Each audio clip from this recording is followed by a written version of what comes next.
The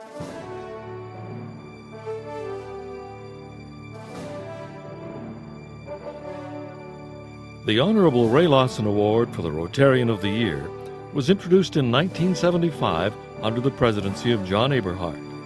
It recognizes a Rotarian who has made a significant contribution to the overall purposes and goals of the club, including District 6330, through active involvement and service above self. Traits exemplified by Ray Lawson.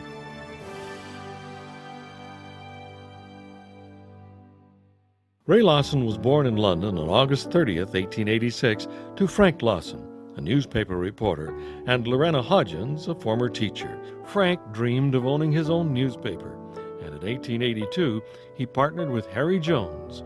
For $500, they purchased a printing press and the Family Circle magazine. They hung up their shingle as Lawson and Jones. Well, it wasn't long before they realized it wouldn't sustain the business.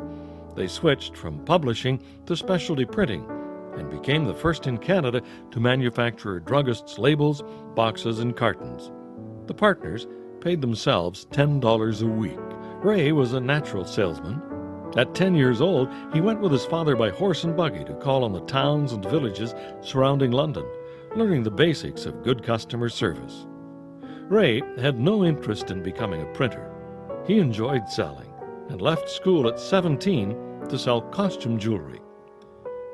Soon after, Harry and Frank convinced him to join the firm and become the resident salesman in Montreal. Ray met Helen Newton, a teacher in Toronto, in 1907. They met in Maple Grove on Lake Huron, where she went with her family to recuperate from an illness. Ray's father had developed the subdivision, and they had a summer home there.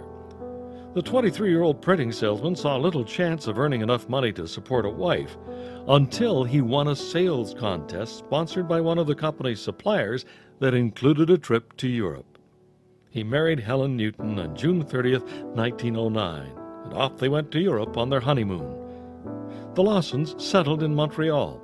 They had 5 children: Helen, Francis, Ray, Tom, and Jean. In 1911, Frank Lawson died suddenly. Ray returned to London from Montreal to assume his father's position with the company. In 1913, Ray borrowed heavily to purchase the shares held by the Jones family, and at the age of 26 became the company's president and major shareholder. War in 1914 slowed business, but in the darkest hour, Ray Lawson found an opportunity that turned a wartime slump into a boom.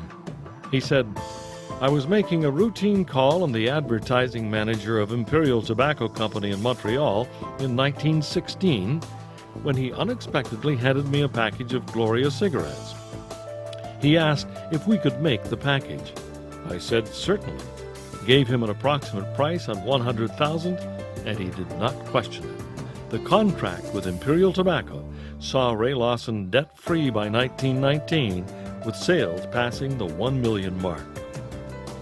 March 19, 1915. Ray and a number of notable Londoners became the founding fathers of the Rotary Club of London. The club was sponsored by the clubs in Buffalo and Hamilton. From 1919 to 1920, Ray Lawson served as president of the Rotary Club of London. In 1920, Lawson met Reg Martin, and this friendship altered the destiny and fortunes of Lawson and Jones.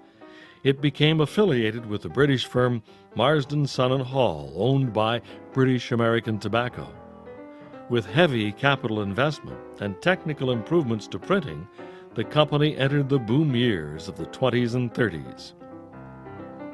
In 1920, Ray Lawson and his wife Helen purchased Woodhome Manor, the late Victorian Gothic Revival-style castle built in 1893.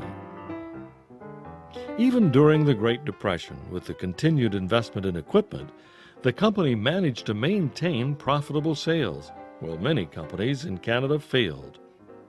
Ray was 55 years old, and all his life he had battled for sales.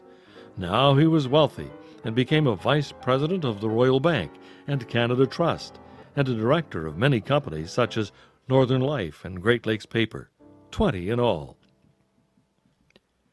At a time in his life when he was ready to transition day-to-day management to his son Tom, war broke out, and everything changed. Tom had married Margaret Migsy Otten on September 10, 1938, and a year later he joined the Canadian Army.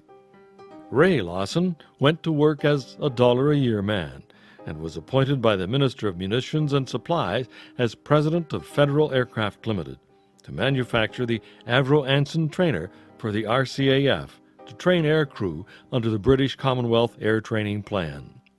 While in this position, he met and grew to admire Mackenzie King, the Prime Minister of Canada. For his service, Ray was named an officer of the Order of the British Empire. In 1946, Ray Lawson accepted the request of Louis Saint Laurent to become Lieutenant Governor of Ontario, a position he held until 1952.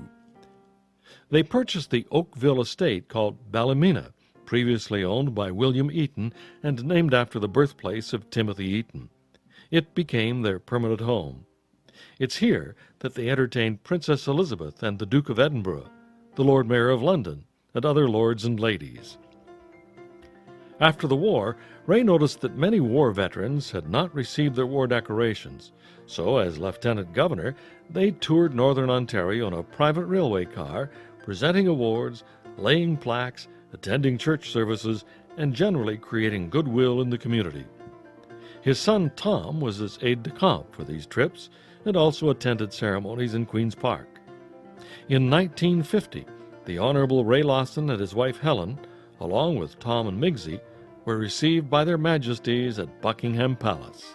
During his radio show on December 11, 1952, Gordon Sinclair spoke effusively about the Lieutenant Governor, saying he was the most energetic Lieutenant Governor in all of Ontario's records. 8 universities conferred honorary degrees on him. From 1948 to 1956, he was Chancellor of University of King's College, Halifax, Nova Scotia.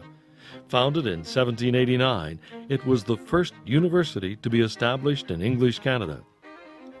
During his tenure as Lieutenant Governor, their son, Colonel Tom Lawson, and his wife Migsy, took possession of Woodhome Manor in 1950, where they raised their family. Tom became Colonel of the Royal Canadian Regiment. In 1983, the 100th anniversary of the Royal Canadian Regiment, they hosted Prince Philip at Woodhome.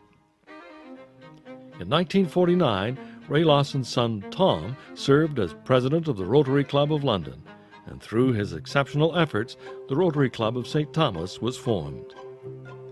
After serving as Lieutenant Governor, Ray Lawson and his wife Helen moved to New York City in 1953, where Ray served as Canadian Consul General until 1955. Ray envisioned a Canada House in the middle of New York and secured sponsors to finance it at no cost to the government. The 26-story tower officially opened in 1958. However, some Diefenbaker government officials spurned the idea, and the sponsors sold the property and donated the profit to charity. In 1956, the Lawsons retired to Oakville, where he continued as chairman of the board of Lawson & Jones. In 1953, his son Tom had become president of Lawson & Jones. The company had grown to $9 million sales in 1948, the same year that they sold 50% of the company to Martin for about $4.8 million. Over time, 52 subsidiary operations were purchased, sold, or founded by the Lawsons. Innovation, opportunism, and technology drove their success. In their retirement, Ray and Helen devoted their time to charitable and civic endeavors. At the July 2, 1975 Rotary Club of London meeting, our sole surviving charter member, Honorable Ray Lawson, was presented with a Paul Harris Fellowship. He has been a Rotarian for 60 years. In 1980, Ray Lawson died at the age of 94, and he rests at Woodland Cemetery in London, Ontario. By the time of his death, the company had sales of over $215 million. But after the grand celebration of the 100th anniversary of Lawson Martin in 1982, times were changing.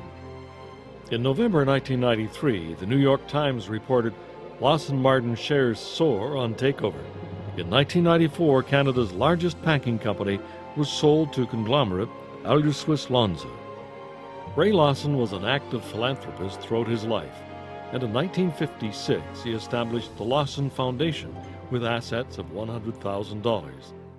The foundation has since donated over $74 million to charities across Canada, and in 2011 it had an endowment of over $101 million. His son Tom and his daughter Ruth were original directors. In 1990, Colonel Tom Lawson donated $150,000 to the Rotary Club of London as an endowment for world community service and education. Although Colonel Tom Lawson died in 1991, Migsy Lawson continued to live at Wood Home until her death in 2004. Ray Lawson's descendants continue to be involved with the Lawson Foundation. Their philanthropy is evident throughout the London community and across Canada. Ray Lawson's grandson, Honorary Colonel Tom Lawson, served as president of Empire Aviation, Wood Home Holdings, vice president of the Lawson Foundation, chairman of the St. Clair Parks Commission, mayor of Grand Bend, and county councilor in Lambton County.